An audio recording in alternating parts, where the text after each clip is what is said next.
یہ دکھتا ہوا موضوع ہے، اور واقعی ایسا ہی ہے کہ نماز نہ پڑھنا تو شاید بڑے ترین گناہوں میں سے ایک گناہ ہے، لیکن یہ کہ نماز نہ پڑھنے کو اس لیے کوئی برا نہیں سمجھتا، خود بھی نہیں پڑھ رہا ہوتا، تو ہمارے نزدیک اب گناہ وہی رہ گئے جس کو لوگ برا کہیں، اور جس کو لوگ برا نہ سمجھے تو اب اس کو کوئی گناہ ہی نہیں سمجھتا۔ معاذ اللہ، سود کا کام کرنے والے، حرام کمانے والے، اور چہرے پہ جس کی داڑھی نہیں ہے وہ اس کو کوئی برائی نہیں سمجھ رہا، کیونکہ لوگ اس کو ناجائز و حرام اس لیول سے سمجھتے نہیں ہیں یا پھر اس کو مانتے نہیں ہیں۔ تو بہرحال یہ واقعی ایک بات ضرور ہے، تو گناہ ہے، اور اللہ کی نافرمانی اللہ سے دور کرنے والا کام میرا ہے۔ خیال ہے کہ اس کا ازالہ اور اس میں احتیاط آپ کو علم کے ذریعے ملے گی۔ اگر آپ کے پاس معلومات ہے تو پھر آپ خود ہی کمپیریزن کر سکتے ہیں، اور اس کو جیسے آپ نے فرمایا آپ کے پاس معلومات ہے تو آپ نے کمپیریٹیولی سوچ کر بتایا نا کہ نماز یہ تو رکن اعظم ہے اسلام کے، اور جو دوسرے گناہ ہیں وہ بھی یقیناً گناہ ہے، لیکن نماز کے مقابلے میں تو نہیں ہے۔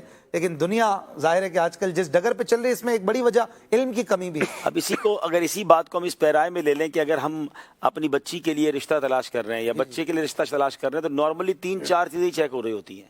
اس میں یہ دیکھا جاتا ہے کہ کوئی بڑا ایپ تو نہیں ہے، تو وہ ایپ جو ذہن میں ہوتا ہے نا وہ یہ کہ یار شرابی تو نہیں ہے، جواری تو نہیں ہے، کوئی نشہ تو نہیں کرتا، ٹھیک ہے نا، بس 2-4 چیزیں ہی پوچھنی ہیں، نمازی ہے کہ نہیں، جھوٹ تو نہیں بولتا، اچھا کتنا کماتا ہے یہ ضرور پوچھا جاتا ہے، کہاں سے کماتا ہے اس پر بات بہت تھوڑی ہوتی ہے، حالانکہ بہت زیادہ بھی، اور اگر حرام کا ہے تو آپ اپنی بچی کا ہاتھ وہاں دے رہے ہیں کہ آپ کی بچی کو وہ حرام کھلائے گا اور اب آنے والی نسلوں کو بھی حرام کھلائے گا۔ اور اگر سود کا کام کر رہا ہے اشفاق بھائی، یہ تو اللہ سے جنگ کرنا کہا گیا، تو آپ اس گھرانے میں رشتہ کرنے جا رہے ہیں جو اللہ سے جنگ کر رہا ہے، تو پتہ ہے بربادی کے علاوہ کیا ہوگا۔ تو جو پریورٹیز ہے نا وہ ہٹ گئی ہیں، وہ جو آپ نے کہا نا علم دین سے دوری کی وجہ سے اب یہ پتہ ہی نہیں ہے کہ کون سا گناہ کتنا بڑا ہے، یا وہ گناہ بھی ہے کہ نہیں، تو ہمیں بالکل اس کو ذہن میں رکھنا چاہیے۔ اور واقعی کچھ گناہ تو ایسے ہیں جو معاشرے میں اس کو کوئی گناہ سمجھتا نہیں ہے، لیکن وہ اللہ کی ناراضی کا سبب بن سکتے ہیں۔ پہلے کالر نے مفتی صاحب کہا کہ لوگ بعض جو ہے ان دنوں میں مہنگائی وغیرہ کر کے لوگوں کو ستاتے ہیں، اور یہ بھی ایک بڑا گناہ ہے، اس پر کچھ دے دیں ان کو مدنی پھول۔ یہ ویسے ہی ہمارے معاشرے کا ایک المیہ بن چکا ہے کہ جن وجوہات کی بنا پر یا جن خاص ایام میں ہمیں چاہیے کہ اپنے مسلمان بھائیوں کے ساتھ خیر خواہی والا معاملہ کریں، جی، لیکن وہی کہ یہ خیر خواہی جو ہر مومن کے لیے کہا گیا، ہر مسلم کے لیے کہا گیا کہ اس کے ساتھ بھی آپ بھلائی اور خیر خواہی والا معاملہ کرو، اس کا ہمارے درمیان جو ہے وہ بہت فقدان ہے۔ اب ایسا سیزن آتا ہے تو یہی چیزیں بہت مہنگی ہو جاتی ہیں، جبکہ وہ کھانے پینے اور ان چیزوں سے تعلق رکھتی ہیں۔ اچھا کچھ زیادہ گرمی پڑ جائے گی تو آپ دیکھیں اس میں آپ یو پی ایس، بیٹری، اے سی، یہ سب ان چیزوں میں کہاں سے کہاں پہنچ جائیں گے۔ کچھ سال پہلے جب ہیٹ سٹروک کے معاملات ہوئے تھے، رمضان میں ہی ہوا تھا اس طرح کے، لیکن وہی چیزیں جو تھیں اور وہ کہاں سے کہاں پہنچ گئی۔ جی، ان کے ریٹس آسمان سے باتیں کر رہے ہیں۔ ہمیں ہر وقت اس حوالے سے بطور خاص مسلمان بھائیوں کے لیے، اور وہ بھی رمضان میں، آسانیاں پیدا کرنی چاہیے، ان کے ساتھ خیر خواہی والا معاملہ یہ کرنا چاہیے، اور اسی کے مطابق یہ خرید و فروخت اور یہ معاملات ہوں۔ ایک صحابی تھے، انہوں نے کہا کہ کسی اپنے غلام کو بھیجا کہ جاؤ بھی میرے لیے گھوڑا خرید کے لاؤ، تو وہ لینے گئے تو اس گھوڑے کی قیمت اس نے 300 روپے کہا کہ 300 دینار یا درہم اس وقت، تو انہوں نے آگے بتایا کہ میں نے بات کر لی تو 300 میں معاملہ کو کلیئر ہو رہا ہے۔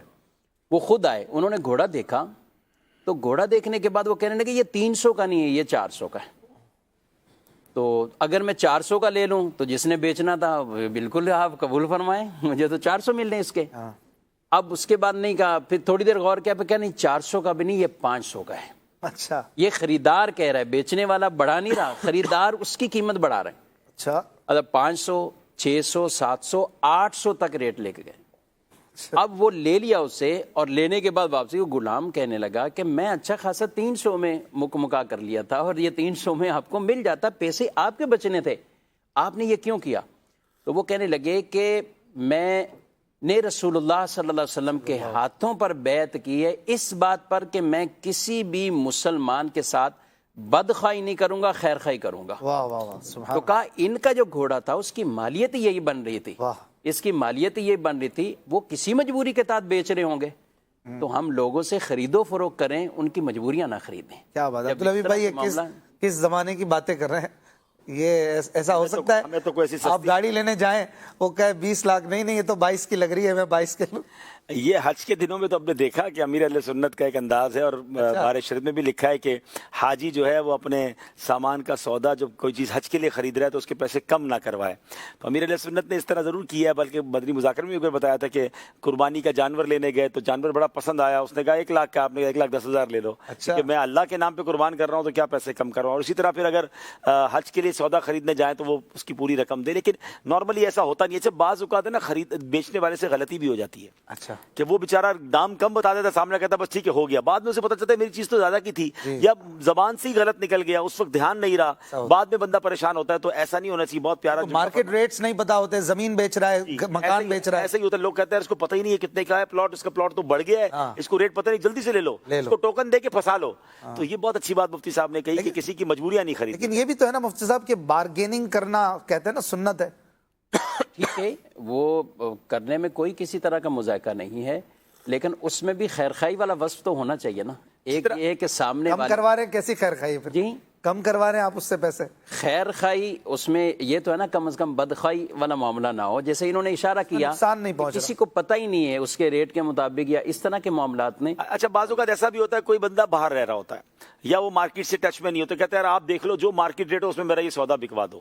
اب تو ہمارا ہم پر زیادہ ضروری ہو گیا نا اس کو بتائیں کہ مارکیٹ ریٹ یہ ہے. اب اس کو غلط ریٹ بتا کر سودا آدھے داموں میں لے لیا اور پھر خود مہنگا بیچ رہے ہیں، تو یہ تو بدخواہی ہو گئی، بےایمانی ہو گئی. تو ہمیں اس کے ساتھ اچھا برتاؤ ہی کرنا چاہیے اور اس میں الحمدللہ فائدہ. اسی طرح بیچتے وقت بھی اپنے مال کا عیب نہیں چھپانا نہیں چاہیے، بتا دینا چاہیے کہ بھائی اس میں یہ پرابلم ہے، میری چیز میں یہ چیز ہے. وہ سامنے والا بھروسہ کر رہا ہے، آپ نے کہا فکر ہی نہ کریں، بعد میں وہ گھر جا کے پریشان ہو رہا ہے.